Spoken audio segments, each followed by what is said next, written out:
we've known each other a crazy long time. Yeah. Crazy, like probably like '05, Yeah. '06. Yeah, that's starting to add up. Let me pull up your LinkedIn here. Cool. So we met. We were both designers at Converse, working for our good friend Scott Pat at the time, and I connected with you. I mean, initially because we both went to the same school, and you had just graduated from RISD with BFA in furniture design. Yeah. So talk a little bit about like what got you there. To furniture? Yeah, like to RISD and to furniture design. RISD, I think so many people, especially like 80s, 90s kids, have the same story. Like, I didn't know what design was, Yeah. in high school, and it's the same for me. And there was like, my art teacher had one RISD poster on the wall, and I was like, the poster looks nice, I'll go there. And then it kind of like, on accident, I think I got in. I'm not sure how that happened. And then, I feel like RISD has the bomb high school art teacher marketing campaign. It could be. My teacher tried to discourage me. He's like, "You're not gonna get in there." I wasn't that serious of an art student in high school. I was really into it. I was doing paintings and stuff. But he kind of told me, he's like, "It's gonna be hard to get into." And I was like, "I feel fine about this. I hadn't experienced enough rejection at 16 yet. You know what I mean? Like, I thought it would be fine. Yeah. So I applied to like 2 schools, and that one worked out. So it was probably a bigger risk than I should have taken. But yeah, so then I got there and I did the foundation year, and then I went into illustration actually for I didn't know that. a semester, Yeah. a half year, and then I just wasn't learning enough. I kind of felt, art school is not to teach you creativity, right? And Right. I wasn't learning skills, but the creativity I was going to build on my own. But the skills, I was like, I need to be paying for something. Yeah. And furniture design actually looked like a department that I could, get some tangible skills from. That's kind of where it started, and then I, then kind of fell in love with it from there. But it started out just like, I want to learn woodworking and metalworking. And so before then, had you so you were painting, drawing, and you went to illustration? That seems like a natural flow. Was it like? Did you have any trepidation? Like, okay, now you're going to be in this shop with like lathes and. Yeah, I don't know why I felt confident, but Yeah. I did. I think, my dad built their houses and stuff growing up, so I felt comfortable around tools. Mm-hmm. And I didn't know much about design. But I figured I'd be able to learn it, kind of thing. You know what I mean? Yeah. And so when we met, at that time. So when I was there, furniture was only a master's program, and then they broke it off from ID, gave it its own building. Yeah. And was that still kind of new, or was it pretty established by then? I think it was pretty established, but also still kind of fresh. The other attractive part of that department was their PR. What they were doing, public relations was really good. Like Roseanne Somerson, right. She's what do they call it now, the president. Right. But she was the head of the furniture department at the time. She was just good at kind of selling us as a program, which was really nice, like at the Milan Furniture Fair and stuff. So I think that too, like being in a smaller department and you could imagine yourself at the front of that at the time, like getting promoted in a certain way. So yeah, it was different from ID in that way. Yeah, I guess anyone who can make a new department at 100+ year school. Yeah.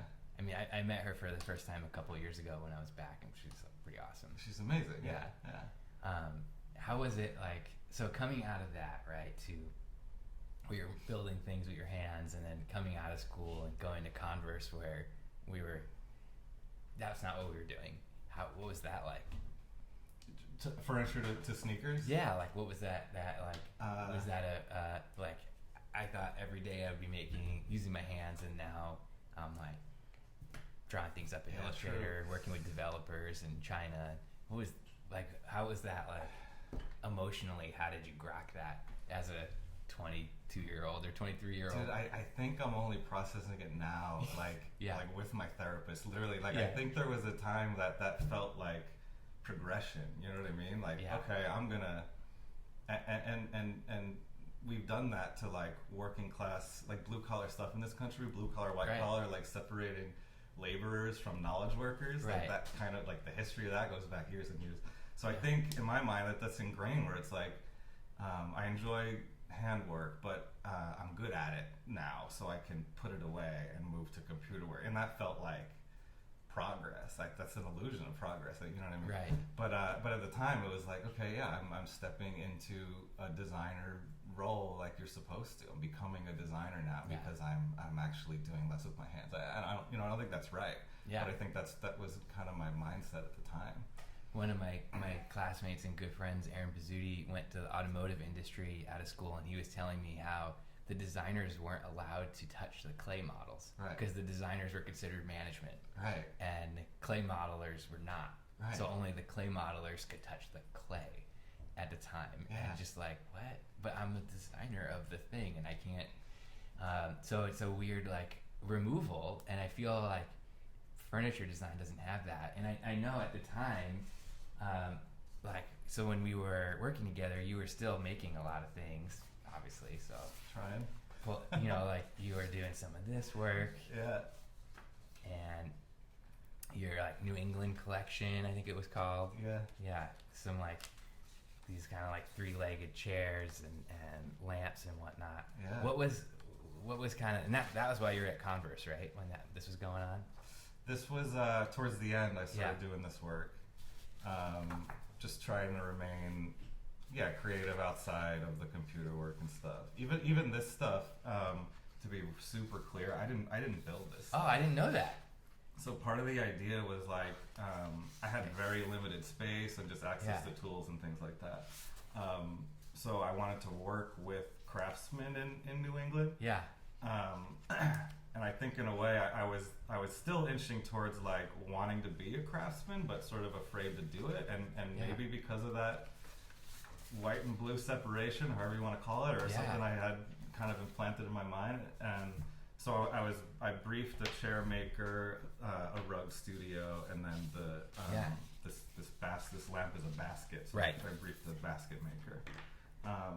And working with them was really rewarding, and it was hard to kind of show that relationship in the work, and I think that's where it was just sort of kind of an unnecessary barrier. But yeah, even then, I think I was missing the point of like what I needed outside of my work life. Yeah. It wasn't to recreate the progress the process I was using at work. Yeah. And I kept doing that. I kept kind of recreating the brief, and then the inside cycle, brief, do the design, rework the design, go back to the brief, all that. Why am I doing that in my personal work when it's very frustrating for me in my professional life? Yeah. I'm only been able to separate those in a better way now, like to be frank, being in therapy and stuff. But I think back then I was still like far away from it. Very weird to reflect on, honestly. Yeah. This episode is brought to you by therapy. Because the same. I had to. There's like an emotional stress when it comes to like. Most creative people, we're probably use therapy anyway. And then like we're as designers, we want to create things of value, but we're putting all this stuff into the world, and like just gotta work through all that. Yeah. That's what artists are doing, right? When they make art, I feel like most of the time it's to understand themselves, understand the world better. Design is almost like it is keeping people at a arm's length, sort of. You want to be empathetic, but in a manipulative way, not to make it sound bad. You're but an like, observer. Right, they're there, and you're here, and you're like, what could I insert into that? Right. It's somewhat of an inauthentic exploration of self and humans. You know what I mean? I think art gets closer to it in a way, but yeah. Well, I guess it's a transactional relationship. Sure. Right? I'm trying to create something for you to buy. It's different than art where it's like I'm trying to create something that's gonna hopefully provoke a thought or an emotion. Yeah. And maybe one person buys it. Also, I want you to buy it for different reasons. Right. Yeah.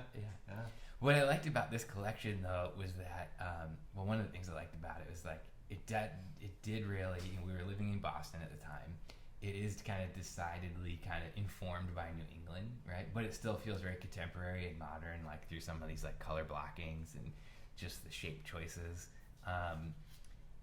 And it's like decidedly not mid-century modern. Can you talk a little bit about like that thought process? About not doing mid-century modern and why a furniture designer would do that? Well, just, I think like, I feel like we really kind of like, we're in this period of like, I called it before like this vernacular cul-de-sac where we just fetishize mid-century modern and minimalism. and these aren't that, so that's what's kind of cool to me about it. Yeah, thanks. I think it's just to add something different to the conversation, right? Like I think when this conversation's happening so much with so many people, I don't know why I would add to it. I don't know how I would do better than that, even if that's kind of the goal. But I think it's the only thing. Just add something different to the conversation. Yeah, I mean, I was at like a mid-century store, and like half of it was vintage mid-century, and the other half was new stuff, and it was all like weird iterations of this. And you're like, why? What? Why are we like not? I mean, I guess it's that whole design observation of like, oh, people like this, so let's do a whole bunch of this. Yeah. But I don't know how we got stuck there, honestly. Yeah. It feels like we're a little stuck there. I mean, maybe there's other people that'll say we're not, but it feels like we're a little stuck there on the grand scale, for sure. Yeah. I mean, we were saying, I don't know, there's like some bubble lights over here, and I remember when we first met, and I was furnishing our Boston apartment, and you said something that stuck with me because I was going to buy some vintage stuff, and you were like, "Go buy some stuff by some people that are alive." Oh, and you were. I mean, I remember things that you say, this was like more than 10 years ago, and I was like, "Yeah, that makes a lot of sense." But I'm still in the trap. We remodeled a house in San Diego, and we put a bubble light in the dining room, and we bought a house in Portland a couple months ago, and the first thing I did was put a bubble light in the dining room, and I'm like, God, I really want to support new design, living design, but also like the bubble light is so good, and you're like, so it's like this torture. I don't know. Do you stop then, like making stuff? Right? Is that just it? People ask themselves that question, like, is that it?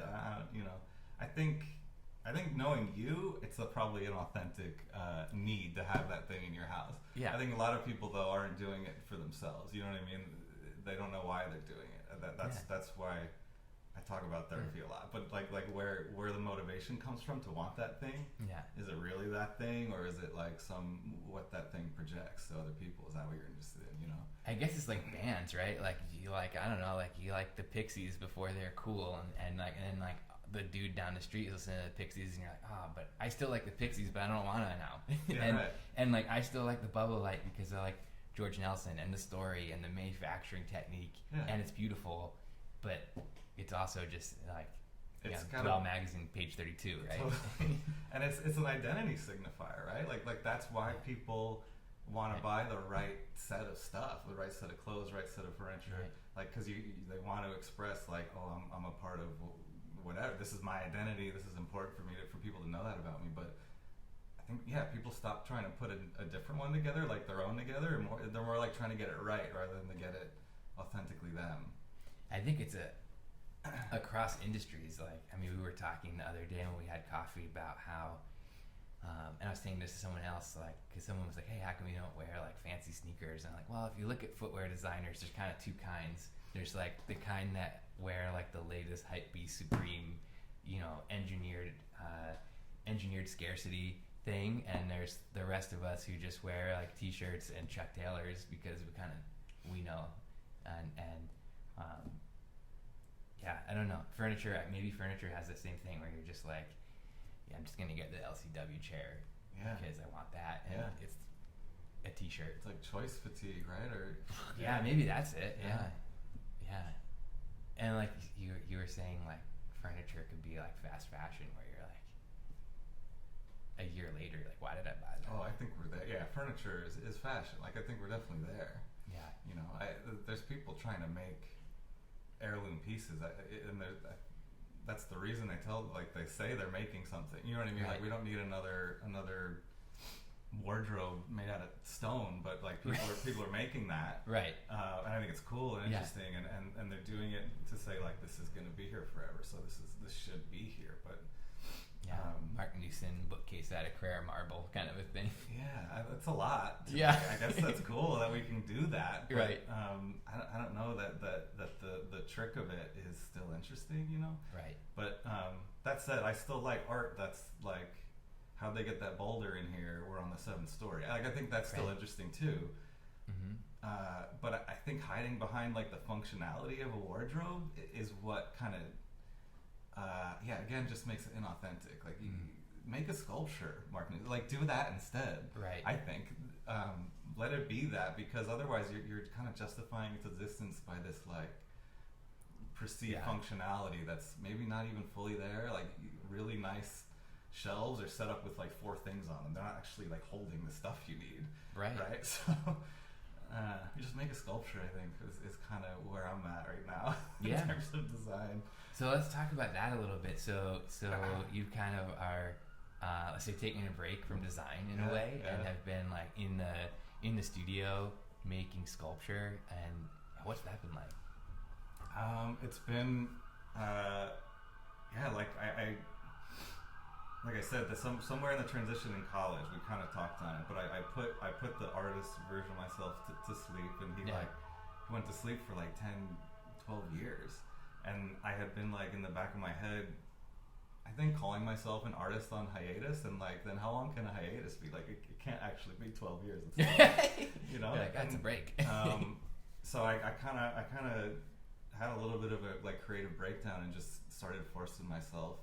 I'm lucky to have a garage space where I can work, so I forced myself out there and have materials, have wood, which I love, have plaster around. I started working with plaster for a bit.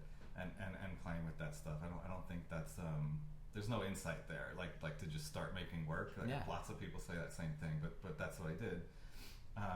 And now I actually did the thing. If I can go back a little bit, but I did again in my later years. Like I said, it's been about 10 years since I even tried to make something.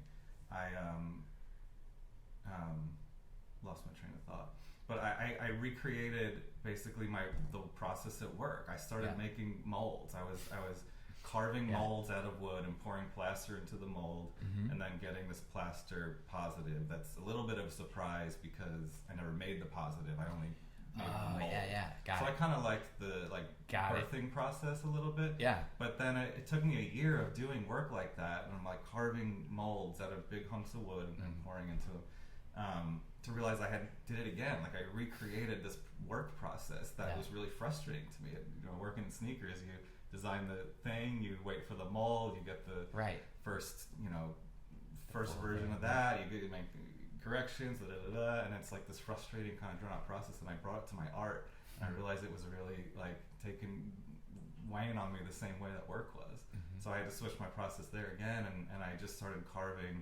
It's not going to sound like a big leap when you're not in the middle of the process. But I started carving the things out of wood, the positive, the part that I wanted to see. Now I'm like really connected to this work. I'm like, I have my hand in it. I'm not like ashamed of it, which is a big thing for me. Like even being able to see what like my line looks like from a drawing versus the way someone else makes a line. I can never like my own line.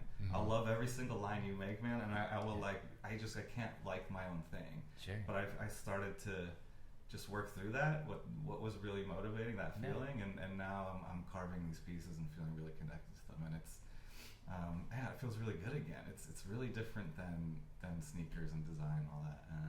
I feel like what I love about some of your sculpture work is like, and I hope you don't take this. I hope you take this positively because I mean it positively. But it's a little bit like Kaz and Brancusi had a baby. All right. Like it's like you're like wow, it's like very it's like very like I mean, like I love like Brancusi and Noguchi. It's probably not surprising from a lot of the forms that I use, but like you have that kind of like form language, but then with this kind of brighter, fresher, modern perspective on it.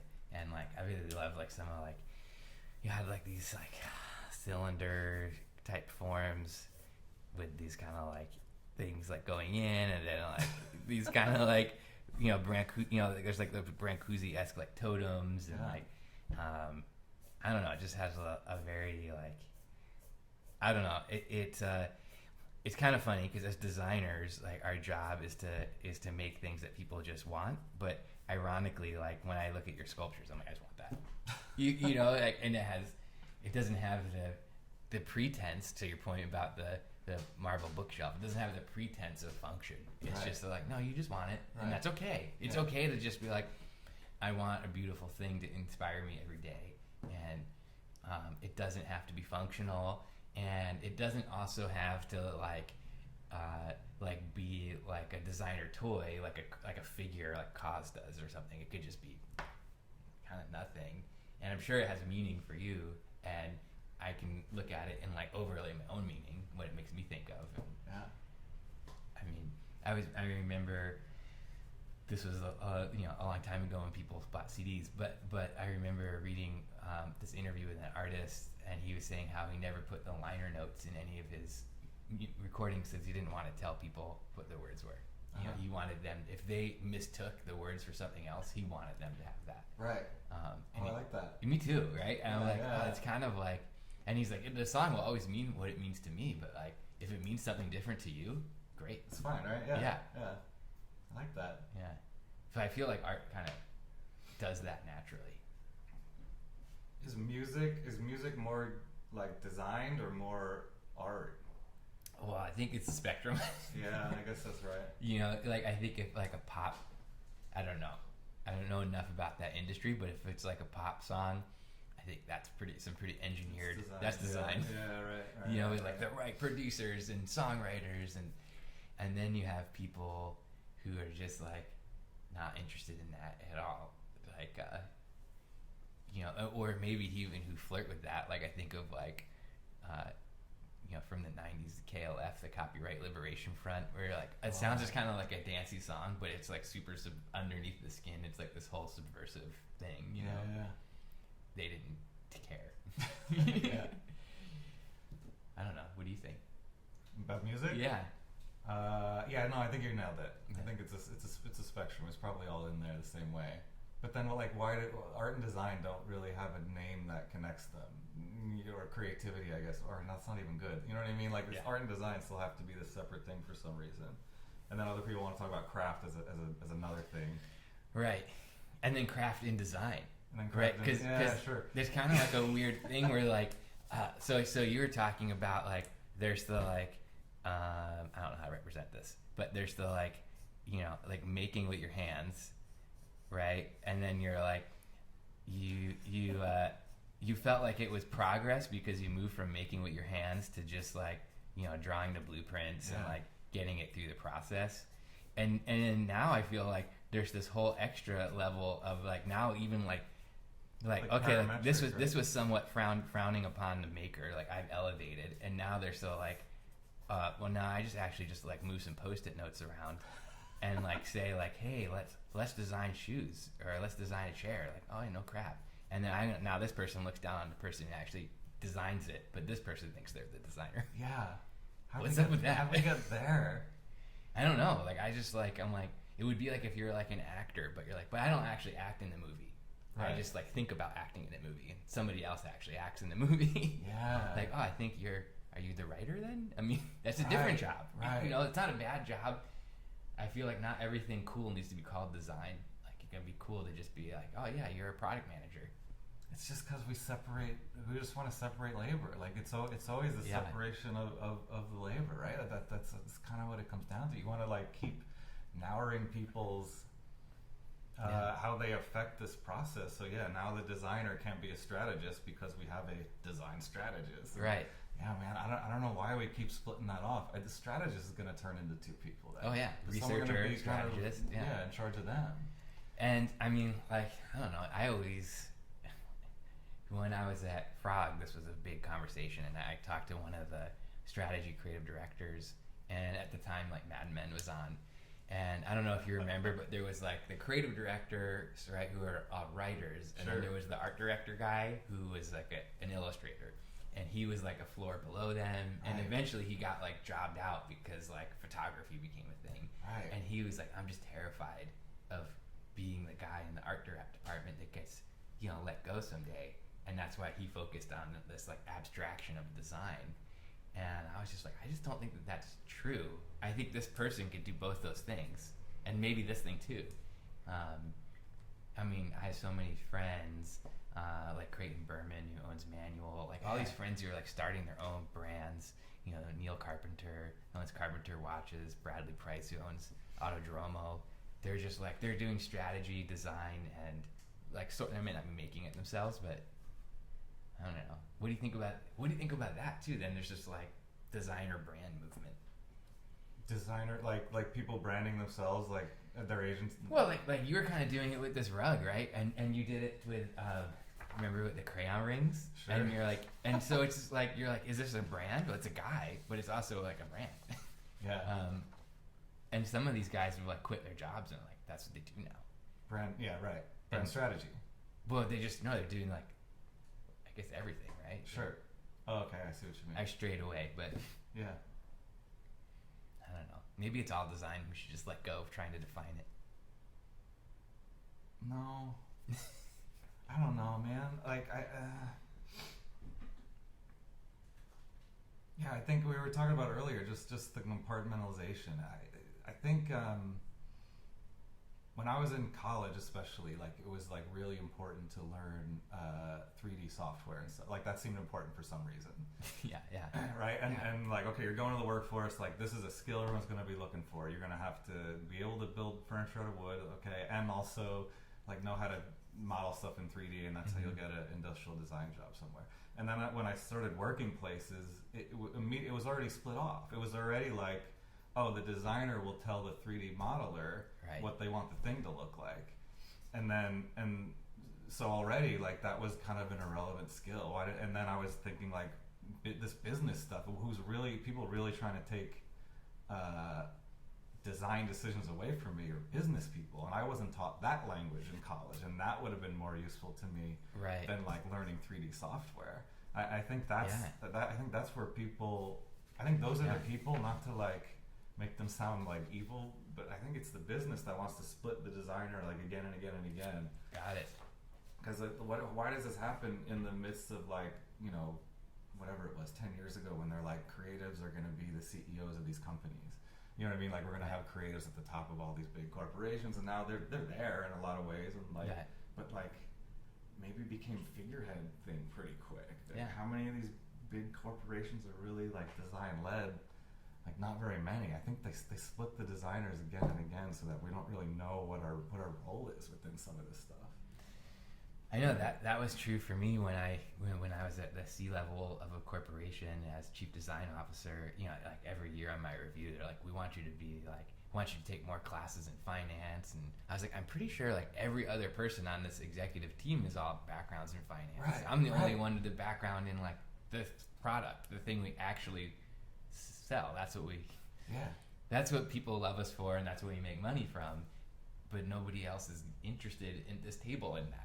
And I'm like, why would you promote a designer to this C-level only to like ask him to not be a designer anymore? That's the value. Right. That's what I thought anyway. But what is that for? Just to like, so you're only playing their game or whatever. You're only talking their language, and then they're holding more of the cards kind of thing. Because like if they're talking about the creative, then you're the smartest guy in the room, and you know what I mean? Like, I think that where this stuff comes from is very interesting. Like, who are the people that want you to learn other skills and go get an MBA? It's MBA people. It's not other designers, you know? Yeah. And that was certainly, I mean, I went through my own kind of existential, I'm always kind of going through existential angst, but it's who I am. But I think just starting my own studio and keeping it small, and, you know, I was like, I don't work late too much, but last night I was working till like 9 and cranking out some deliverables for a client and just like having a good time. Yeah, did it feel like work? No, I was just like, this is awesome. And this is going to be, you know, a thing. And I was happy to do it. Yeah. I don't know. That's because you're fulfilling your life's purpose, man. You're doing the actual thing you're supposed to be doing. That's rare. Yeah. I mean, I think for me, I wanted to be a designer since I was like 13. So I think I look at it in terms of like making my 13-year-old self kind of happy.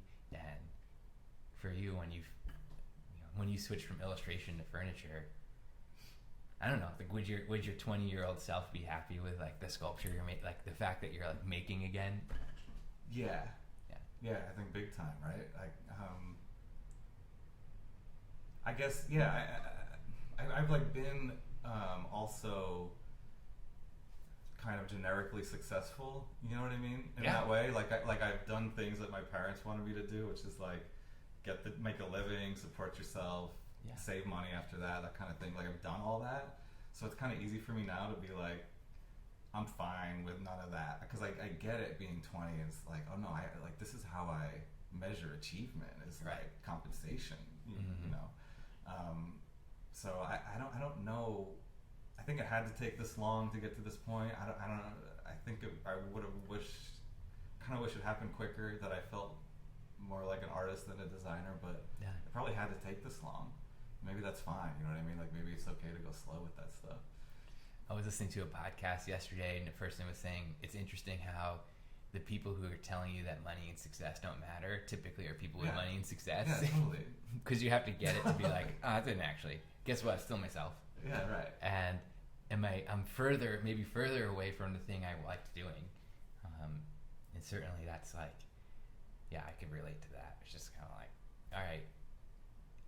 I remember, did you know Tracy Teague at Nike? Yeah. Yeah, I remember, I don't know if Tracy remember this, but he went to lunch with a bunch of young designers, like when I first started at Nike, probably 03, 04. And so he was probably like, I don't know, my age now. I don't know how old Tracy is, but he was the director of footwear design at the time, and I think he was working on like some of the Ken Griffey shoes too. Yeah. And like, you know, if I remember right, Yeah. I'm reaching back here. And I was like, this dude, and he had been the design director for Jordan, and he's like, so what do I just keep doing this more for, like, I just keep doing shoes for 20 more years until I retire? And I was just like, at the time, I was like, that sounds awesome. Sounds great. Yeah, that's like, dude. And then now I'm like, oh, I get it. Like, he was just like, where do I go from here? And for me, after like my third year in Jordan, and you get the brief of like design the best basketball shoe ever, and you're like, didn't we just do that? Yeah, right. So, and it's a lot of there's a lot of pressure, because you're like, I want to outdo myself, but you're like, am I doing that, or am I just doing another one? I gotta kind of think like a lot of these guys in furniture are the same. Like, this is like a bunch of stuff from Hay, and it's all like super nice, but you're like, yeah, this chair looks a lot like a chair from West Elm, like a lot nicer, but is it better? Is it another one? You know, or maybe that's fine, because I don't know. I don't know. I mean, like, apparently we just need chairs. I don't know if chairs. Are we eating chairs? I don't know. We just like always need more chairs, apparently. I think we do it. We continue doing it though because of that fashion thing, right? Yeah. I don't know if you can really justify. We've cracked it. You know, like we know how to sit. We know how to support. We've done it in a lot of different materials. Right. I don't know what else you could do, but and we keep doing it for fashion reasons. Yeah. And I think we got to talk about whether that's like enough. Well, it kind of is, I guess, to most people. But I don't know. I don't think we definitely have more probably sneakers in the world than chairs, I would guess. Oh yeah. There's a lot of different designs, but maybe still not that many chairs, so it's probably not like problem number one of like too much stuff we have. Oh, for sure. It's probably okay. But it's interesting just to be like, well, why does that get made? That you know, this guy here specifically, I think we know why we're harping on that one. Yeah. I know we were talking about Blue Dot earlier, and it's like, I feel like at least they kind of brought like a little, I don't know, they have, there's definitely, like, it's definitely informed by mid-century modern, but like it's also kind of its own point of view to some degree. I don't know. Do you ever see yourself going back to furniture, or do you think you'll stay clear? I'll probably stay clear, honestly. Yeah. I like making sculpture that it gets put together the way furniture does. Mm-hmm. But I don't, besides a few things for myself, for my house, I don't think I'll make furniture. I don't know. Getting back to that Tracy Teague thing, just to wrap up, where he's like, what do I keep doing this for 20 years? Like, Tim Liles in 20 years, what are you doing? Oh my gosh, if I'm just making sculpture, that's it, man. Like, that's good. I think like the people we like, the designers we talk about, Eames and whatever, like, kind of the way they pare down furniture to just what you know, essential elements is kind of what I'm trying to do in my life and my house budget. You know what I mean? Just like all the essential elements and like what do I actually need. when you really know, like, oh, I just need to have money to buy the wood that I can carve. Yeah. I think I kind of feel really good about that right now. I could do it for a really long time. I think that's a lesson I took away from starting my own business too, where it's like, as soon as I started my own thing, I immediately like didn't want anything anymore. Yeah. It was just like, I always want to do this. Isn't that weird not to want stuff? It's really weird. I think you can flip that. Like, I feel like anyone can flip that switch. Yeah. It seems like insurmountable, but like you can just not want stuff. And when I was, before I had my business, I was like, I need a new, faster car. I need a cooler watch. Yeah. And I'm like, now it's like, I don't care. I got sold everything that I could. And it was just like, I don't need that. Yeah, I need my house. I need some food on the table. I don't know what you call this. I think it's really simple. So it's like, doesn't need a name, but I feel like I hear this from a lot of my friends now, which is they're happy to not want stuff and just pare down. Yeah. And how do we design for that? That'll be, I don't know, man. Less but better. I don't know. It's super uncomfortable, honestly. Yeah. Like even just all these chairs on a page, it's uncomfortable for me. Yeah. Maybe we don't design for it. Maybe it's just like, naturally. I want to repair furniture. I'll do that. Oh, yeah. I'll fix people's furniture for a living. Yeah. Absolutely. Have you heard about that mall? I want to say it's in Scandinavia somewhere, where all the stores just repair stuff. Yeah, right. So there's not like an electronics store. There's an electronics repair shop. That's the move. Like, need that. That would be cool. All right, that'll be your third act. Yeah, totally. Well, thanks for joining us on One to One. Yeah, it's great. It's always good to catch up. Yeah. And for the first time on camera, I guess. So. Yeah.